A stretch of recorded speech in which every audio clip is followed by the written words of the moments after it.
Bom dia a todos. Antes de começar a conversar com o Edemir Pinto, eu vou fazer uma breve apresentação. O Edemir é presidente da BMF Bovespa, S.A., Bolsa de Valores, Mercadorias e Futuros, e tem mais de 25 anos de experiência no segmento. Ele fez parte da equipe que criou o mercado de derivativos no Brasil, o que levou a marcos importantes para o mercado financeiro e o mercado de capitais, como a criação do clearing de derivativos e do programa de qualificação operacional, que atesta a qualidade dos serviços prestados pelas corretoras de valores. O Edemir presidiu a desmutualização e a abertura de capital da BMF. A Bolsa em si é uma empresa de capital aberto. E foi um dos líderes que organizou a fusão da BMF com a Bovespa. Também é membro do Conselho de Administração do CME Group e membro do Conselho de Administração do World Federation of Exchanges. Muito bem. Bom dia, Edemir. Bom dia, André. Eu estou aqui no papel de moderador e entrevistador, mas também como um empresário muito interessado, um empreendedor muito interessado nos movimentos e na oportunidade que o mercado de capitais, em particular a Bolsa de Valores, oferece para nós. Então, eu estou aqui também como porta-voz dos empreendedores. Eu peço que todos que tiverem questões, perguntas, mandem aí pelo aplicativo, que isso vai tornar mais dinâmica a nossa conversa e vai cobrir uma variedade maior de interesses. Mas antes, Edemir, de falar do mercado, dessa possibilidade de IPO, eu gostaria de uma palavrinha sobre a própria Bolsa. A Bolsa é hoje uma empresa com 1.400 funcionários, com um valor de mercado de aproximadamente 15 bilhões de reais. É um sucesso como empresa, né? E atua num ecossistema bastante complexo, né? Que envolve CVM, envolve BNDES, envolve bancos comerciais, envolve investidores, envolve empreendedores, envolve órgãos regulatórios. Eu imagino que seja um desafio muito grande. Os indicadores que a Bolsa publica e divulga são, talvez, o termômetro mais importante da expectativa da economia, né? Qual que são as duas coisas que a gente olha quando está querendo saber como é que é a expectativa? O dólar, como é que está se comportando o dólar, e como é que atua a Bolsa. Eu acho que isso também é uma grande responsabilidade. Eu queria que você falasse um pouquinho, Edemir, dos seus desafios como executivo, como líder, e também da Bolsa, dos desafios da Bolsa como negócio. Ok, André, muito obrigado. Antes de falar da Bolsa e dos meus desafios, deixa eu cumprimentar a todos e a todas. Um grande prazer e uma honra estar aqui. Agradecer a Endeavor, aqui no nome do diretor-geral, Juliano Seabra. Quero que transmita a todos da Endeavor o meu agradecimento. Uma honra de receber esse convite aqui. Queria também cumprimentar, me parece que tem pela internet, o pessoal que está nos vindo, assistindo pela internet. Mas, André, eu vou começar a responder essa pergunta sobre a nossa companhia, sobre a Bolsa, que uma das respostas está aqui. Acho que devemos ter mais de 1.000 pessoas aqui e provavelmente a maioria empreendedores. Isso tem uma força do país, né? E uma bolsa, não só aqui no Brasil, mas em qualquer parte do mundo, ela, na verdade, é olhada e, através dela, se vê o crescimento do país, o potencial do país. E você falou no valor de mercado da nossa companhia. No Brasil, tem uma bolsa que já foi a terceira no mundo em valor de mercado. Hoje nós estamos em quinto, às vezes em sexto lugar, dado ao câmbio, porque todas as bolsas no mundo têm o seu valor fixado e aí, obviamente, transformado no dólar para poder ter um ranking único numa única moeda. Então, a gente fica aí variando. Mas por que nós temos um valor de mercado acima da Nasdaq, acima da Bolsa de Londres, acima da Bolsa do Japão, acima da Bolsa da Austrália, enfim, ou seja, nós estamos ali atrás, na verdade, do CME Group, da Bolsa de Hong Kong, da NYSE e ICE, uma parceria recente, e também da Deutsche Börse, né? E aí vem o Brasil. E se a gente olhar a quantidade de empresas listadas no nosso mercado, comparando isso com outros países, fala, pô, mas é muito pequeno o número, e de fato é pequeno. Se olhar os volumes aqui negociados, também muito pequenos. Olhar a participação, não só da oferta que eu mencionei, que são pequenas, mas da demanda, principalmente de pessoas físicas no nosso mercado, né? Ou seja, nós temos 0,3% da população brasileira, 0,3%. E se a gente fizer um comparativo, não vou comparar com os Estados Unidos, que lá é 30% da população americana, ou seja, 90 milhões de americanos atuam na NYSE, né? Mas vamos comparar aqui com o Chile, com o Peru, com Colômbia. Chile tem 5% da população que atua no mercado de capitais, Colômbia 10%, Peru 7,5%. Então, ou seja, voltando à sua pergunta, e por que vocês são responsáveis também pelo valor de mercado da nossa Bolsa? É pelo potencial de crescimento. Então, ou seja, a precificação do nosso papel no pregão, ou seja, diariamente, ele tem alguns componentes. Lógico que o nosso modelo é um modelo vertical e integrado, né? E nós somos a maior bolsa da América Latina. Aqui concentramos 90% do volume de derivativos e 87% do volume de equities. Os outros 12%, 13% dos dois segmentos estão distribuídos entre as bolsas do México, da Colômbia, do Peru e do Chile. Então, ou seja, a participação desse potencial das empresas e do empreendedorismo no Brasil é algo extraordinário. É nisso que o acionista, principalmente o estrangeiro, enxerga e precifica o papel. Então, você tem um modelo de negócio da companhia e você tem atrás dela o que pode crescer. Vejam vocês que das 1.000 maiores empresas brasileiras, eu só tenho 300 na Bolsa, né? E tenho 15 mil empresas que faturam anualmente entre 40 e 400 milhões de reais, que ainda não vieram para a Bolsa. 15 mil. Então, ou seja, é um desafio, a gente não olha qualquer país no mundo, não existe esse potencial e esses indicadores. Então, isso, obviamente, considerando o volume baixo que nós temos no Brasil, porque a regulação brasileira, diferentemente da regulação europeia e americana, principalmente, ela é mais conservadora, porque nós aprendemos ao longo dos últimos 30 anos, com muitas crises, com muitos planos, e fizemos uma autorregulação que é modelo. Não nos permite alavancar. Então, o mercado brasileiro, diferentemente do americano e do europeu, que é muito alavancado, aqui não é alavancado. Então, nós temos um volume menor, mas isso é importante, porque isso, na verdade, não nos traz riscos e dá perenidade. Então, a gente veja, volta e meia, nos Estados Unidos, acontecendo quebra, né, de grandes corretoras, quebras de bancos, quebras de hedge funds, enfim. E você não tem esses casos aqui no Brasil, porque a nossa regulação, além dela ser beneficiário final, ou seja, cliente a cliente, ela tem um arcabouço regulatório que foi montado ao longo de muitos anos. Então, dá também para o Brasil uma diferenciação espetacular. Mas, finalizar sobre a companhia. Nós estamos no melhor momento da nossa companhia como empresa. Nos últimos 5 anos, vamos complementar agora, em junho do ano que vem, o investimento da ordem de R$1,5 bilhão de reais. Ou seja, isso nunca aconteceu na América Latina e muito menos no Brasil. Então, pela primeira vez, nós estamos, na verdade, reescrevendo uma outra companhia ao longo desses 5 anos. E nós devemos entregá-la agora no ano que vem. Então, ou seja, a companhia ela foi revista de A a Z, nos seus sistemas de trading, nos seus sistemas de gerenciamento de risco, nos seus controles, construímos um data center, tudo, na verdade, estruturado e preparado para 15, 20 anos e mais, preparados para esperar os senhores no nosso mercado. Muito bem, me ocorre uma imagem aqui, vê se está correto, você corrige se isso for uma visão distorcida. Eu vejo a Bolsa, né, como um local organizado para se fazer negócios, né, para as pessoas, investidores, trocarem, venderem suas posições, comprarem outras posições, para aquele momento mais, vamos dizer, emblemático, que é a empresa ir a mercado e buscar quem compra o seu papel. Então, é um local, hoje não é talvez não tão, mais do que um local físico, um local digital, né, um local para que esses negócios aconteçam. E como local, como mercado, eu acho que é um shopping center de primeiríssima categoria, né?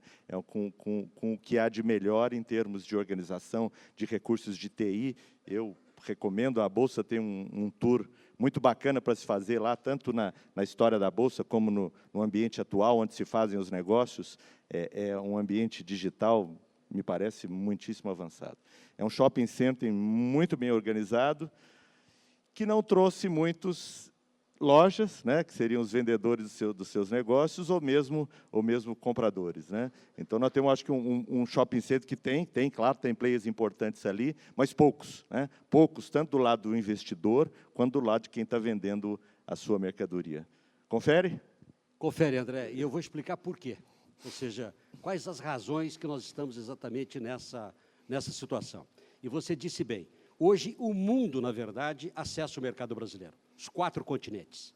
Para vocês terem uma ideia, do volume diário de negociações de ações aqui no Brasil, é feito por quase 60% por estrangeiros.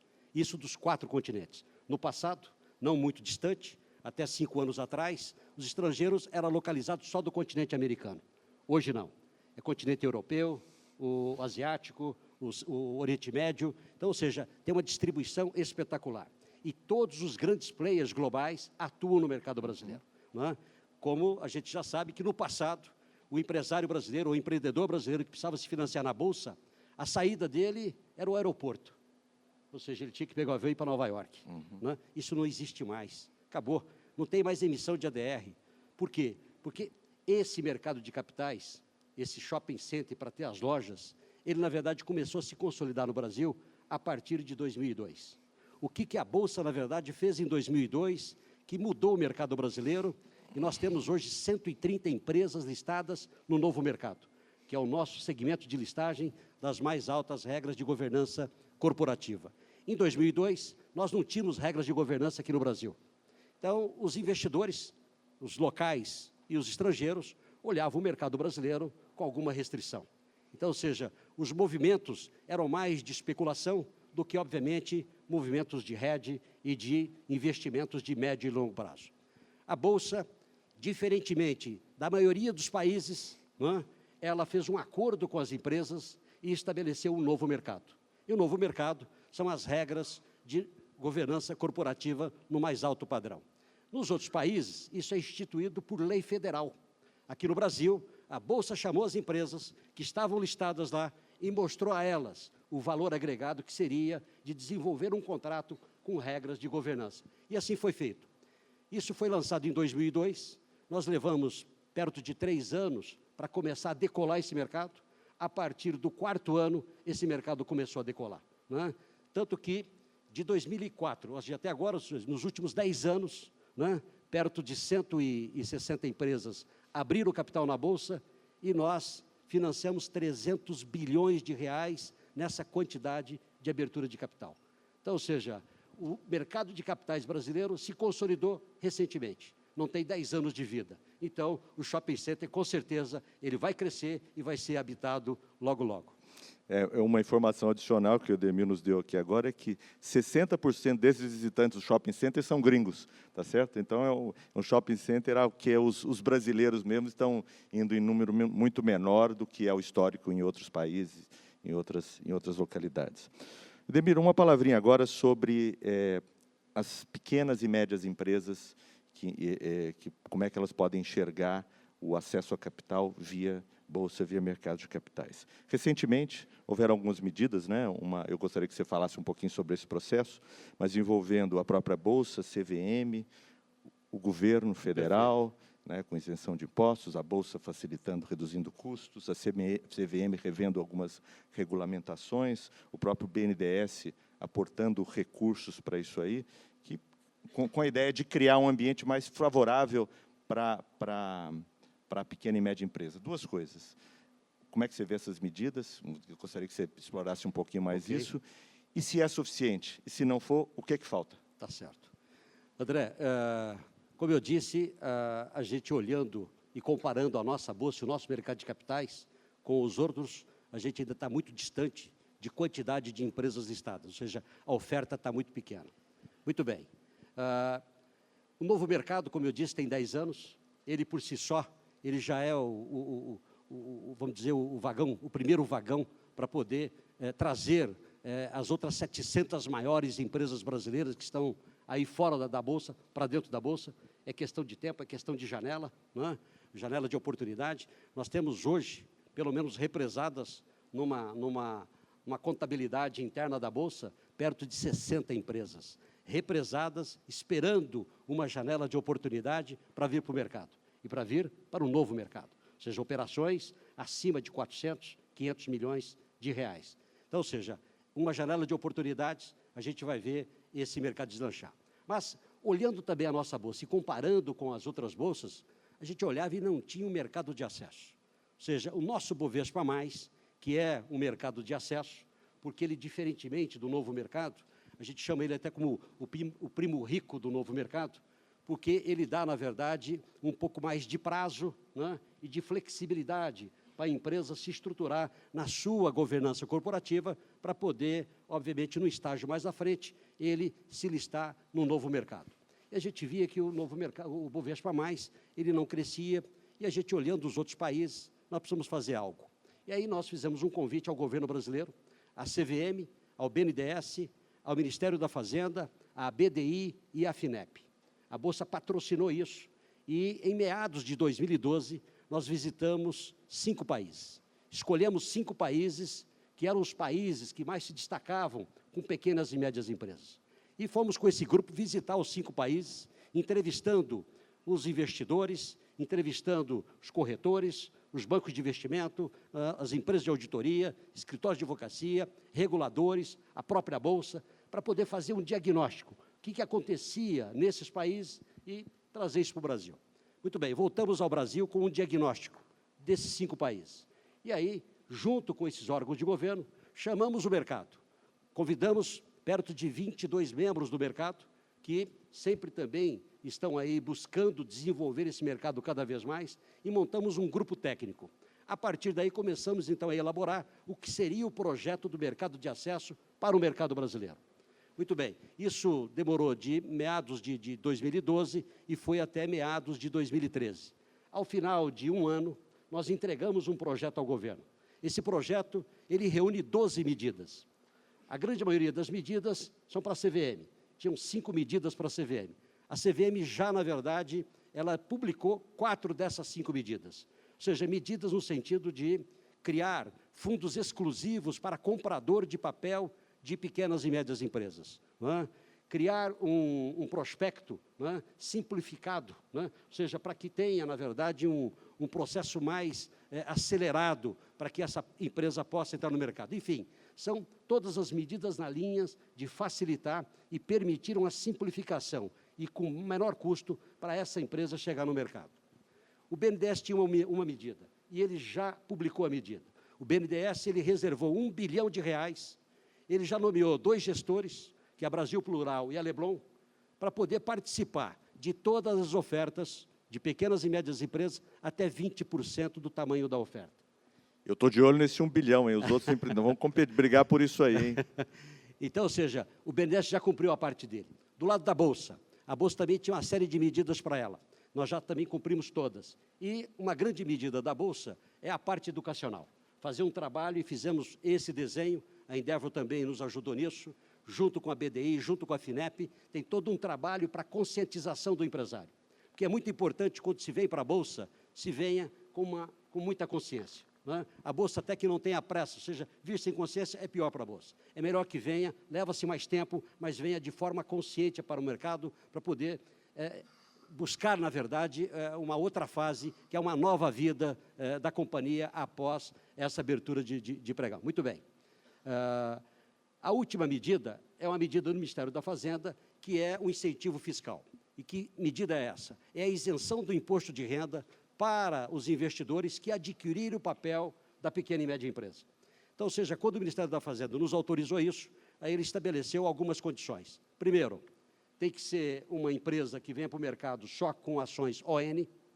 Segundo, ela não pode ter faturamento acima de R$500 milhões no ano anterior. E terceiro, no dia da captação, a captação que ela fizer, multiplicado o free float dela, ela não pode ter um valor acima de 700 milhões de mercado. Então, ou seja, o valor de mercado tem que ser até 700 milhões de reais, faturamento até 500 milhões de reais, ela passou a ser elegível no seu papel até 31/12/2022, com isenção do imposto de renda no ganho de capital. Então, ou seja, uma vez listado, o comprador do papel dessa média empresa, ou dessa pequena e média empresa, né, ele vai gozar desse incentivo até 31/12/2022, que é a isenção do imposto de renda. Então, esse conjunto de medidas, André, eu acho que é a alavanca que nos faltava, né, porque a oferta é extraordinária. A gente está vendo aqui nessa sala, né, o quanto é extraordinária a oferta de médias empresas para poder vir ao mercado, se capitalizar, se financiar. E também, obviamente, um trabalho para a demanda que, obviamente, as corretoras estão olhando também isso com muito carinho, porque é o braço de distribuição. E uma das coisas que vimos lá fora, que a pequena e média empresa, ela, na verdade, o comprador desse papel é local, não é o estrangeiro, né? Como eu disse, hoje, todas as aberturas de capital que têm ocorrido na Bolsa são grandes operações, e entre 70% e 80% dessas operações são adquiridas pelos estrangeiros, né? Então, essas operações menores, de 30 milhões, 20 milhões, 50 milhões, 70 milhões, 100 milhões, 120 milhões, que nós vamos ter, eu não tenho dúvida nenhuma, e isso, obviamente, será mais voltada para o comprador, para o investidor interno local. Muito bem. Olhando agora o empreendedor, a empresa. Qual é o perfil do empreendedor, da empresa, que deve buscar a Bolsa de Valores, ou que tem uma chance de ter êxito em buscar recursos na Bolsa de Valores?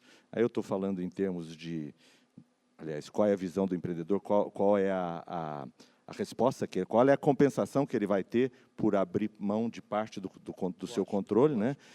Muita gente, eu já vi, aí às vezes essa imagem é publicada também, é divulgada, né, como se algo parecido como ganhar na loteria, né? Se isso faz sentido, ou qual deve ser, então, as condições e as melhores motivações para o empreendedor buscar recurso na Bolsa. André, eu diria o seguinte, como ela é uma média empresa, então, como média empresa, ela tem que ter um comprador específico e direcionado, né?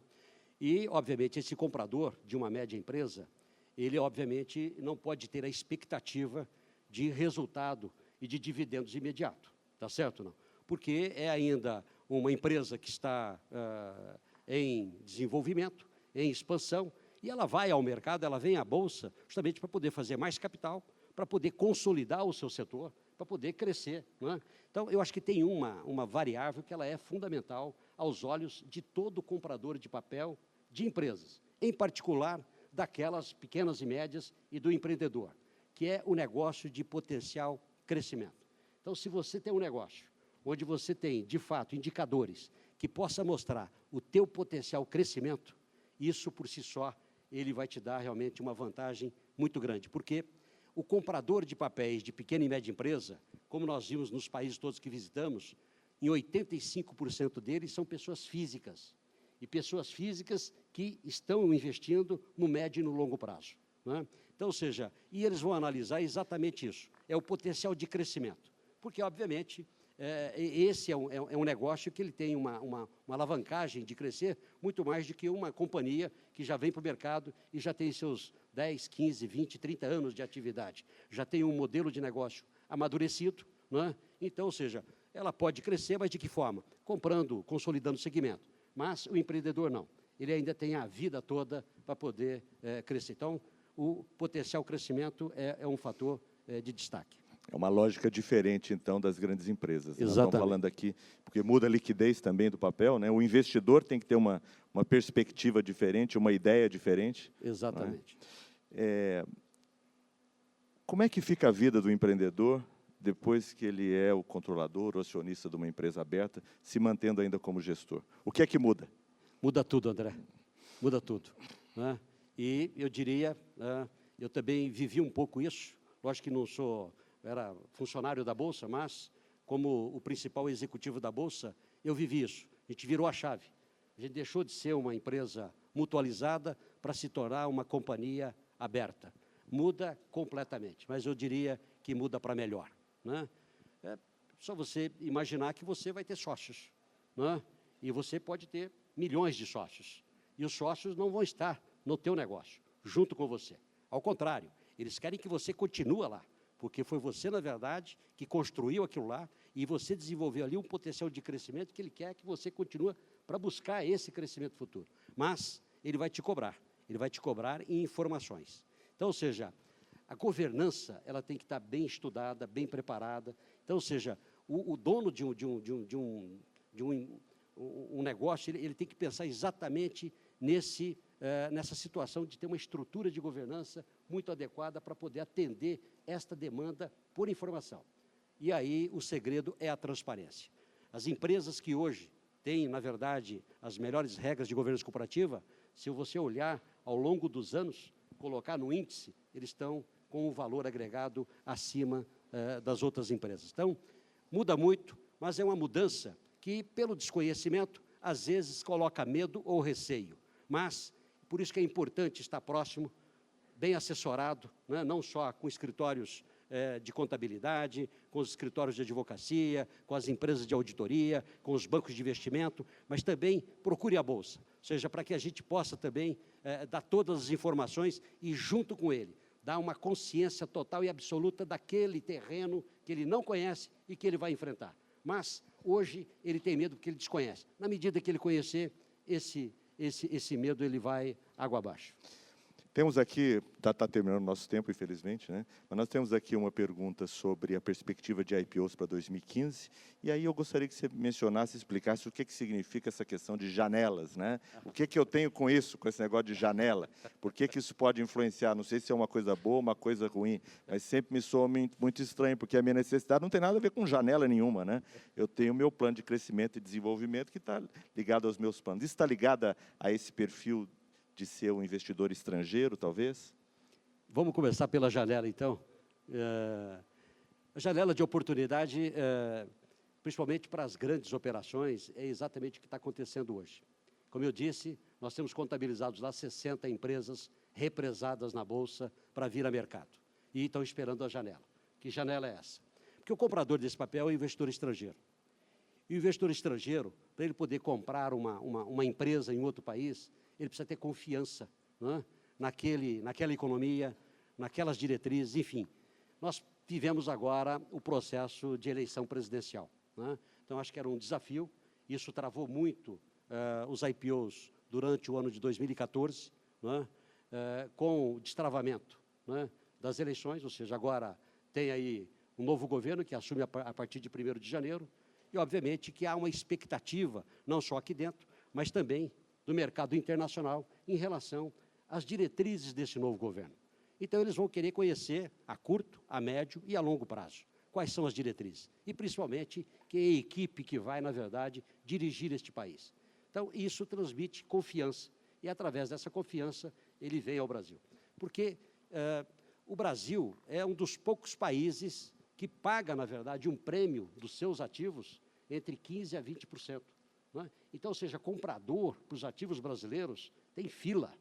Obviamente que falta a eles ainda essa previsibilidade de um futuro de curto, de médio e de longo prazo em relação, principalmente, à economia brasileira. Então, é aí que está a janela para ele poder vir ao mercado.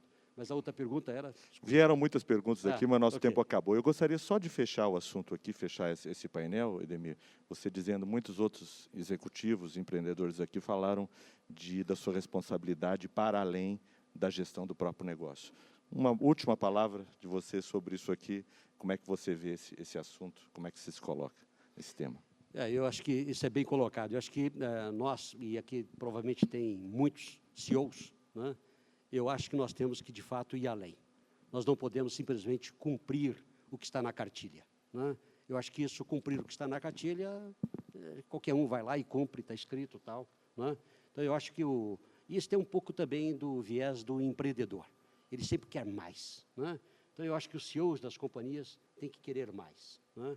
Eu, olhando os quase 30 anos que eu estou no mercado e tudo o que aconteceu no mercado brasileiro, principalmente de bolsas, nós consolidamos no Brasil, a Bovespa consolidou todas as bolsas de valores, a BMF consolidou todas as bolsas de derivativos, depois fizemos desmutualização, depois abrimos capital, depois fizemos fusão e temos hoje no Brasil uma das maiores bolsas do mundo, né?